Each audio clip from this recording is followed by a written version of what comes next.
Hello everybody, this is Toys R Us, and for this new figure unboxing and review, I'm going to be trying and attempting to do my very best to review for you guys the Titan class Legacy Cybertron Universe Metroplex figure. So in this video, I'm going to unbox him. We're going to have a look at the entire contents of the packaging.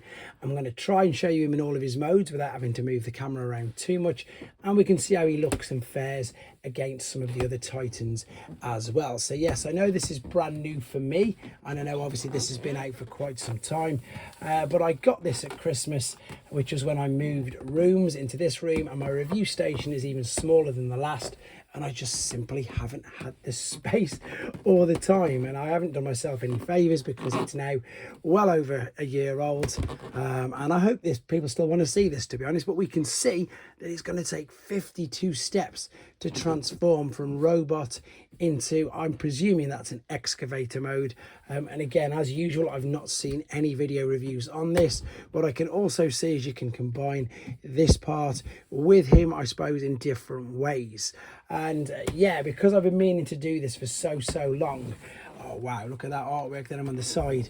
It's one of them things, you know, I'm sure anybody who does some video reviews out there can relate to, that sometimes you just get behind, and especially, as I say, around Christmas with 3 kids, etc., it just meant, unfortunately, that he never got reviewed. But I've got this opportunity now to do it, and in fact, more than anything, I want to get him out of the box and I want to get him up on a shelf. So you are going to have to bear with me. I'm going to have to slide this out and we can have a look at how he comes packaged. So I've set him free from his box, not from the packaging, and this is how he comes inside. And it always still sort of blows my mind when you see just how big these are in hand.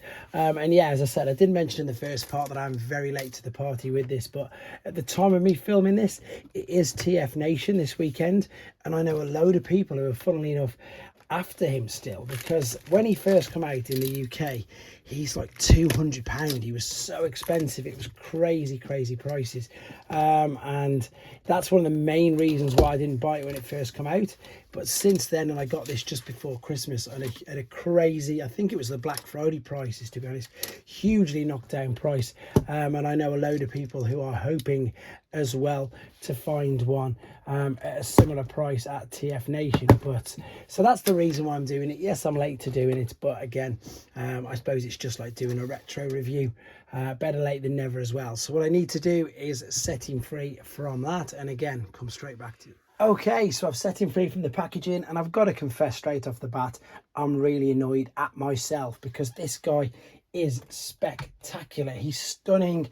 I'm really annoyed at myself for, you know, taking so long, having him on a shelf in a box and not getting him out. Now, what I've had to do very briefly and quickly is just fold the feet out so he can stand up, and it looks like I've just got to adjust the chest as well. I think I've got to bring this up, fold this right out. Can we see what I'm doing? Yeah, just about. And then fold this out as well. This is going to be his chest. Oh, and it's going to come down, and it looks like it's going to sort of click into place there, like so. So yeah, really annoyed at myself. This guy's huge, and I know it sounds silly because he's a Titan, but I was sure that he wasn't as big as the others. I thought he was a few inches smaller, but this is Scorponok, and yeah, same sort of height, pretty much. As the barrels weren't there, you'd see his head. In fact, if I lift this up, you can see now they are, Metroplex might even be a little bit taller, to be honest, which has completely shocked me. I have no idea why. Maybe I think it's because all the pictures of him, you see him sort of crouching, but he's bigger than Scorponok, as I say. So I mean, the accessory, this is big enough to to fit inside a human hand. If I get you Generation 1 Hound, it's not even the handle, never mind when you combine it and connect it to the other piece as well. This is, yeah, again, this is why I do first impressions, because it's completely honest, that's absolutely massive. It really is. I mean, little old Hound could fit inside that claw straight off. Right, I'm going to attempt to do some articulation on this guy, but fingers crossed the camera will just move up and down, so it shouldn't be that difficult. So the head is going to, let's bring it closer, okay, still going to just stay in focus. So the head's going to spin all the way around. You can see that's no issues. He's going to look up and down. He's got these antennas on the side of his head moving. The shoulders are gonna, oh, I think I might need to adjust something on there. I'm not too sure. I'll have a look in a second. I'm gonna, yeah, they're on really, really tight ratchets. They're gonna move all the way around and back. The articulation will go. It's a good job my kids aren't in, because this would wake them up straight away. The ratchets are going to go out to the side and a little bit further. It will go all the way up. That's, yeah, that's a huge range of motion, and this is really stiff, guys. The noise it's making is really scary. But can you see there, this is on, like, it looks like, I suppose, what you could put tire tracks around. That's obviously the ratchets or whatever it's going along. The tracks, same as on the biceps. Wow, loud. And it's got the swivel. Yeah, it's got the swivel there. Let's turn that around, correct the fist. The fist does spin. You can't see what I'm doing, so what I need to do is come down a little bit. So I was spinning there at first, and then I was spinning the hand, and you can see we've got, is it individual finger articulation or just, I can't make it out. No, I think it's the hand. Yeah, the fingers and the thumb are separate. You can clearly see there's a waist. Is there a waist tilt? I know the top half is tilting forwards like that. That's probably just due to transformation. I need to correct the orientation of this arm as well.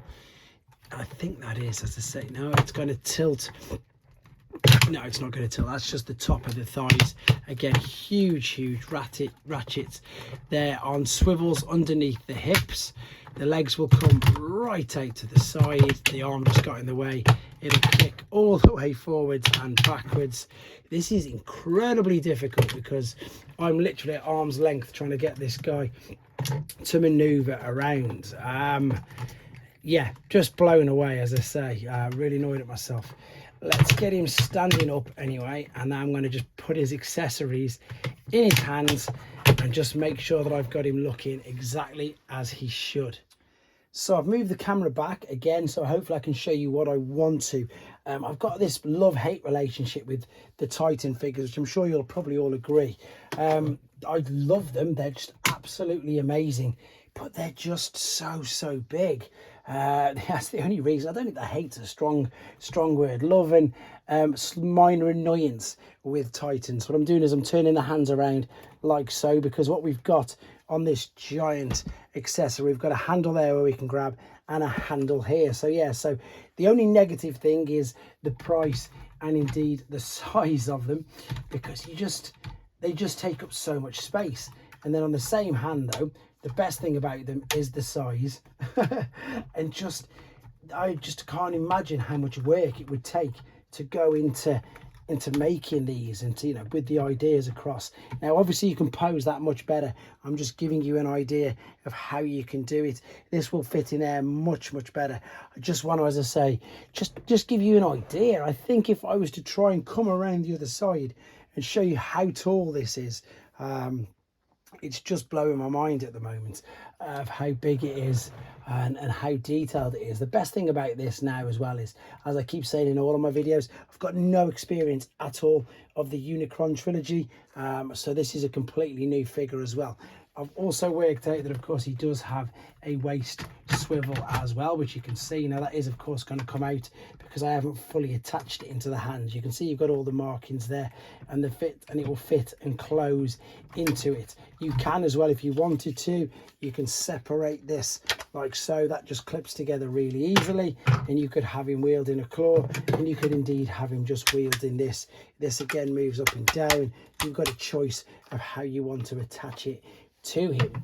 Now at the moment I don't think there's much I've missed out, but what I am going to do is I'm going to get him into his alternate modes, and if there's anything that I miss out I can then show you it in the final part, because I'm definitely going to be displaying this in his robot mode, so we'll come back in the robot mode anyway. But for now, let's have a look at him in his alternate mode. Okay, so I'm back and I've done some of, I was going to call it a partial transformation, but that's not entirely true. This is his new mode. This is a worker mode. From the instructions, it takes 29 steps, I think it was, to get from where we were to what this mode is. Actually, it is 29. And this again is a sheer I suppose, sight to behold. He's huge. If I can just bring the camera down and in fact lift the arms up a second. I've also worked out whilst doing this, there's quite a few more things I do need to show you in the robot mode, so I will be showing you that again when we go back to it. So we've double folded over his knees. He's got his claw and of course his welding wheels all attached to it. We're like so. If I bring this up again, you'll see he's got his new welding mask, that's what they're calling it, there on him as well. He's also got the accessories spun around, so this is like a bonus third mode, to be honest. It balances really well, it displays so good. Again, I found more articulation points on it when I was transforming it, so it just keeps surprising me, it really does. If I just come down again, I suppose I'm trying to give you an idea of how big he is. So I've got just randomly at hand over the side, well, I just knocked something off, I've got a Combiner Wars combiner, that's Megatronus, but if you remember how big they were huge. They really were big. So in fact, let's get that little hound again. If I sit him on his kneecap there, he's only going to come up to, I suppose, the top part of his thigh. This figure is going to be amazing for Doctor Who figures, which are the small third party figures like so. So when he's in base mode, I mean, look how small that Optimus looks on him. These are going to be brilliant for this. He fits up there lovely. It's just a huge figure, and as I say, I wanted to stop at this particular point because that's where it does in the instructions. I will do my best to get a transformation process video done for you, but in all honesty, I think I'm gonna have to find somebody to film me to show you, oh, I forgot he was up there, how to do it, because again, space and size is crazy. But even in this particular mode, again, you can spin this at below the bicep, you can bend the bicep up and down. There's this shoulder ratchet which will come all the way out to the side. I mean, you can literally make a T with that if you wanted to on both sides. It'll come all the way out and it'll swivel in loads of places. See, it's swivel there at the top of the shoulder, it'll swivel there, it'll swivel at the bicep. Again, loads of articulation for a huge figure. It really is very good. Let's just bring the camera up a bit and just have a look at the head sculpt. When we go back to robot mode, I'm going to show you the light piping. This still moves around. It also slides backwards and forwards. Everything on here is just, yeah, really good. I suppose what you'd expect, although, you know, Titans are very expensive, you do sort of get, you know, a lot of figure for your money, and that's one of the main reasons why I picked this up here. I think anybody who remembers me actually posting this, the reason why I did pick it up and the reason why I did pick it up late was because it was just an absolute bargain. This was £72 on the Black Friday sale, which was literally 66% off. But there we go, this is the work mode. I'm going to continue transforming him back into his excavator mode, and then of course, as I say, I've definitely got to come back to show you the other bits, him in robot mode and the bits I've missed, but I just wanted to share this with you right here. So here we go then, pretty much fully ready in his alternate mode. I've just checked TF Wiki and it's known as a gigantian bucket wheeled excavator. It is massive, it really is. I've just got to attach these in a second. Again, apologies for no transformation process on this video, I just can't fit it in. I don't really put them in any air to keep the length of the video time down, but for this I am going to definitely have to get somebody filming me to do it because it's just so big, especially for this workstation anyhow. Now it does seem to move backwards and forwards. Now I don't know if I'm just scratching the bottom of my, oh no, there's some wheels there is some wheels underneath, so I'm not scratching all of the workstation that I've got, but of course clearly these treads and tracks aren't going around. We've got the guns which we can move up and down. Again, it's just mind-blowingly big.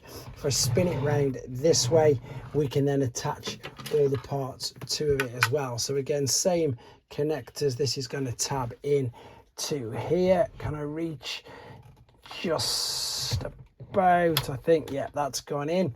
Of course, this spins around brilliantly both ways, makes a lovely sound when you're doing it, and it will of course spin a little bit as well. If we take this part and again attach this via there, it's not going to fit it's not going to fit all on camera because of just how big it is. You can lift it up here like so, and you can lift it up there, so you've got a lot of articulation. You can't even see. I mean, I've tilted that all the way up there. There really is a lot of things that you can do with this, and once again, it is a giant play set, which is exactly what you're after when you've got a figure of this size. And I tell you what, it's quite novel. I've just realized that it's not a base. A lot of the Titans, obviously, they do tend to have a base mode as one of the alternates. Now, because again it is so big, if you have any World's Smallest Takara Transformers, which came out in 2003, then you can display them with these as well, but because these are pretty much hard to get hold of and they're not cheap anymore either, you may, if you wanted to display in this mode, as I said, use some of the Doctor Who figures. The Doctor Who figures are third party, but they're nice and cheap and they display really, really well with the giant figures. I think they scale very good with it, to be honest. I mean, look, here's a little Cosmos. I can put him there sort of manning the guns if you wanted to. I don't really think there's much more to show you on the alternate mode. I would actually like to know in the comments if anybody's got this and they're displaying it in the alternate mode. You can, of course, move the bucket digger part up and down. This will actually separate as well, so we can, this part there, so we can scoop things up. You can move them independently or both at the same time. There's quite a bit you can do with it, as I say, for such a great big figure. The one thing that you definitely get the sense of with this is that it is robust. It doesn't look or feel like it's going to break or damage in any way. Now, you can probably just about make out underneath there the head was tucked away at the back, and again you can see all these grooves which are all the ratchets. It's all held together really well, and again it looks all right. It's quite hard to do this figure some justice. Even if I pick it up and pan over it, it's not really going to give you much of an idea how big it is. If you collect G1, I know this isn't Bruticus, it's Battle Gaia, which is of course a redeco of Bruticus, but look, it's still bigger than that, and that's the alternate mode. So there we go. I am going to come back for the final time now with him in his robot mode, show you the things that I missed, like the light piping, how he can hold all of his accessories properly, and then hopefully do a few more comparisons as well. Okay, then back for the final time with him back in his robot mode. This is how I'm going to be displaying him. This is how he looks, absolutely fantastic. And there's just a few things that I do still want to show you. There are a couple of the things I messed up, but other things that I just missed out, didn't realise that they were there. So I'm going to try and show you the light piping in the back of his eyes now, but it is quite hard to see because obviously I've got the light shining. There you go, shining on obviously from the camera that you're looking at, but that's just a great little touch, to be honest. I think everybody will agree that light piping is just always fantastic. Now at the back we've also still got these attachments, so if you wanted to you could still attach these via that as well. So you've got a tab and a cutout there, so you can, if you want to, attach this onto both of these. Let me just see if I can reach around and clip it on. It's just so difficult, but actually you'll have a look now when I spin it around. I think that makes him also look quite good as well. If I push him back, hopefully it'll all stay in shot. Yeah, there we go. And then of course, as I say, I didn't really manage to put this in his hands very, very well. He can grip onto it via this. He can have one, and on the back of that, which I will then take off for you yet again, you can see how that he will fit in his hand properly. This is just so big, and indeed so hard to manipulate when you're reaching around a camera trying to hold it up. So of course you would then fold this down. You can see the shapes there. That will fit into his hand, making it much, much easier to manipulate. So same principle, we bring these up. I'm probably not going to get to show it you on the camera because it's just not going to fit. So I've joined them two together, and the way that you would do it is that would hold in his one hand, and as you say, that would then be grabbed as well. But again, very quickly then, just to finish off with the comparison next to Scorponok, I was really surprised, as I say, just how big he was. For some reason I thought he was one of the smaller Titans, and he's obviously not at all. He's easily as big Yeah, easily as big if I started to put his head up with his things as Scorponok, to be honest. So there you go. He's not one of the smaller ones at all. He's absolutely huge. He's absolutely spectacular. So if you are lucky enough to find him at crazy low prices, which he seems to be, because sometimes with the Titans, due to the size of them, they don't always sell, I suppose, as well as people expect them to. But there we go. Hopefully I've done him a bit of justice. Let me know if I missed anything out. I'm more than happy, obviously, for people to correct me, because I need to learn about them as well. So let me know in the comments what you think of him, guys. Take care.